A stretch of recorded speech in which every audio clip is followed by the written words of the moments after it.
ఇది నా special person కోసం తీసుకో మిథున అని చెప్పేసి అంటూ ఉంటాడు రిషి. రిషి అలా అనేసరికి మిథున అయితే అలా చూస్తూ ఉంటుంది. నాకు గిఫ్ట్‌లేం వద్దు రిషి అని చెప్పేసి అంటూ ఉంటుంది. అలా అనగానే బయట వాళ్ళు ఎవరైనా ఇస్తే గిఫ్ట్‌లు తీసుకోవడానికి ఇలా మొహమాట పడవచ్చు. కానీ నేను ఇస్తే తీసుకోవచ్చు మిథున అని చెప్పేసి అంటూ ఉంటాడు రిషి. ఆ మాటలకి మిథున అయితే అలా చూస్తూ నవ్వుతూ ఉంటుంది.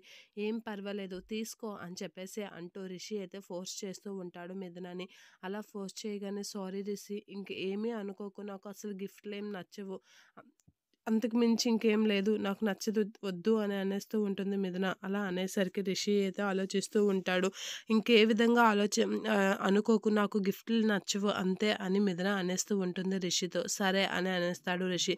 ఇక మిథునాన్ని తలుచుకొని దేవ అయితే డ్రింక్ చేస్తూ ఉంటాడు. అలా డ్రింక్ చేస్తున్న దేవ వర్షంలో తడుస్తూ తాగుతున్న దేవ దగ్గరికైతే భాను వచ్చి గొడుగు పడుతూ ఉంటుంది. ఏ వెళ్ళు అని గట్టిగా అంటూ ఉంటాడు.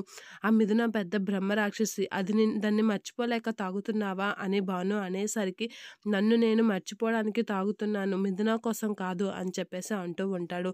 ఇక మిథునని తలుచుకొని చాలా బాధపడుతూ ఉంటాడు దేవ. చాలా ఎమోషనల్ అవుతూ ఉంటాడు. మిథున వేరే పెళ్లి చేసుకుంటుందని తెలిసి.